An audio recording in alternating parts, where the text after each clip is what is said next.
अस्सलामु अलैकुम वरहमतुल्लाहि वबरकातुहू। नहमदुहु व नसल्ली अला रसूलिहिल करीम, अम्मा बाद, फ़अऊज़ु बिल्लाहि मिनश शैतानिर रजीम। बिस्मिल्लाहिर रहमानिर रहीम। रब्बी इश्रह ली सदरी व यस्सिर ली अमरी वहलुल उक़्दतम मिन लिसानी लियफ़क़हू क़ौली। अल्लाह ताला कुरान पाक में फरमाते हैं, लौ काना अरज़न करीबन, लौ काना अगर होता, अरज़न माले गनीमत, करीबन करीब का, व सफ़रन और सफ़र भी होता, कासिदन दरमियाना, लतबाऊ का तो ज़रूर पैरवी करते आपकी मुनाफ़िक लोग, यानी ज़रूर आपके साथ जाते ये मुनाफ़िक जंग में।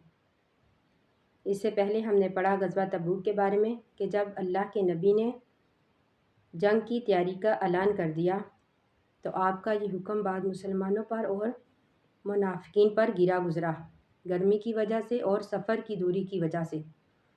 तो अब इस आयत में अल्लाह ताला फरमाते हैं कि अगर माल गनीमत करीब का होता और सफ़र भी दरमियाना होता तो ये मुनाफ़िक ज़रूर आपके साथ चलते, वलाकिन लेकिन बाउदत मुश्किल होगी, अलैहिम इन पर, शुक्कतु दूरी, बाउदत यानी गिरा गुज़री, इन पर दूरी,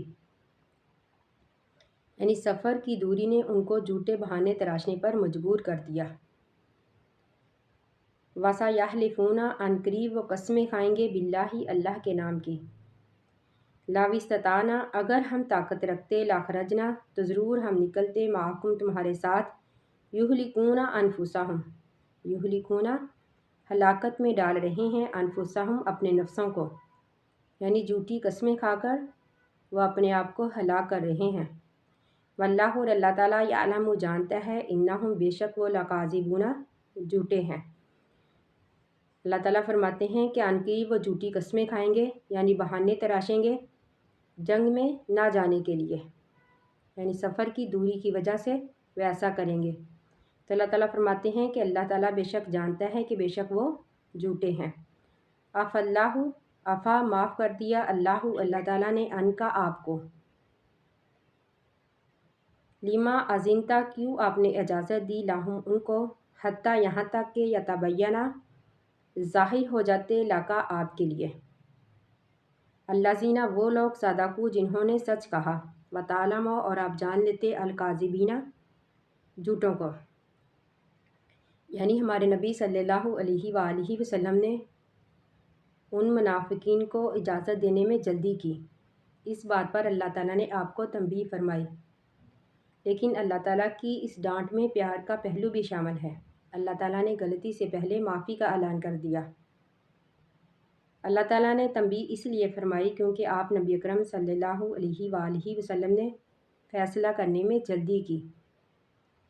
अल्लाह ताला फरमाते हैं कि यहाँ तक कि आप जान लेते कि किसके पास मकूल उज़र है और किसके पास नहीं, फिर आप इजाज़त देते, वरना आप नबी अकरम सल्लल्लाहु अलैहि वसल्लम को इजाज़त हासिल थी कि आप उन लोगों को इजाज़त दे दें जिनके पास मकूल उज़र है।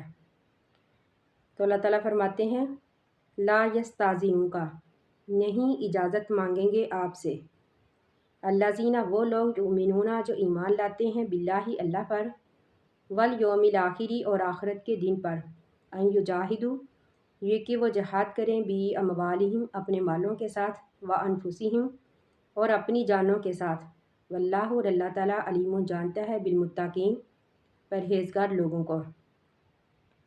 इस आयत में मुखलस ईमानदारों का जिक्र है।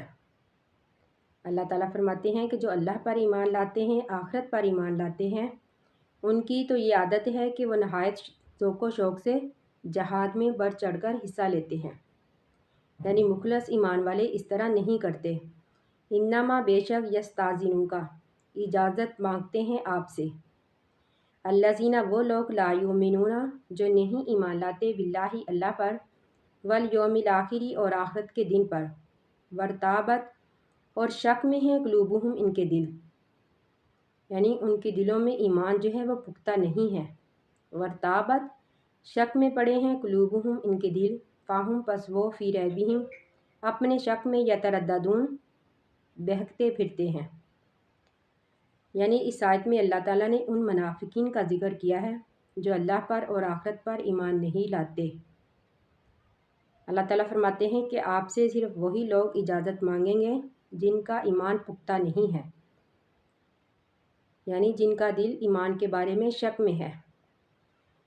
یاد رہے کہ اس جنگ میں جانے والے مسلمانوں کی 4 قسمیں تھیں، یعنی اس جہاد میں شرکت کرنے والے مسلمانوں کی 4 قسمیں تھیں۔ پہلی قسم تو وہ مسلمان جو بلا تردد اس جنگ میں جانے کے لیے تیار ہو گئے۔ دوسرے نمبر پر وہ مسلمان تھے جنہوں نے پہلے تردد تو کیا، لیکن بعد میں ان کے دل سے تمام تردد ختم ہو گئے اور وہ جنگ میں جانے کے لیے تیار ہو گئے۔ تیسرے نمبر پر وہ مسلمان تھے جن کے پاس مقبول عذر تھا، یعنی بیماری کی وجہ سے یا پھر سواری نہ ہونے کی وجہ سے یا پھر خرچ نہ ہونے کی وجہ سے وہ جہاد میں نہیں جا سکتے تھے، جن کو اللہ تعالیٰ نے اجازت بھی دے دی، جن کی تفصیل ہم آگے پڑھیں گے۔ اور چوتھے نمبر پر وہ مسلمان تھے جنہوں نے صرف سستی کی بنا پر اس جنگ میں شرکت نہیں کی، لیکن جب ہمارے نبی صلی اللہ علیہ وآلہ وسلم واپس آ گئے تو انہوں نے اپنے گناہ کا اعتراف کر کے اپنے آپ کو نبی اکرم صلی اللہ علیہ وآلہ وسلم کے سامنے پیش کر دیا کہ وہ سزا اور توبہ کے لیے تیار ہیں۔ اس کے بعد منافقین تھے اور ان کے جاسوس۔ اب ان آیات میں صرف پہلی قسم کے مسلمانوں کا ذکر ہے، یعنی وہ مسلمان جو بلا تردد تیار ہو گئے، اور منافقین کا ذکر ہے۔ باقی 3 قسم کے مسلمانوں کا ذکر ہم انشاءاللہ آگے پڑھیں گے۔ جس طرح ہم آیات پڑھتے جائیں گے ہم انشاءاللہ ان کی تفصیل بھی پڑھتے جائیں گے۔ اللہ تعالیٰ سے دعا ہے کہ ہم نے جو بھی پڑھا اللہ تعالیٰ ہمیں اس کو سمجھنے اور اس پر عمل کرنے کی توفیق عطا فرمائے۔ آخر دعوانا ان الحمد للہ رب العالمین۔ السلام علیکم ورحمۃ اللہ وبرکاتہ۔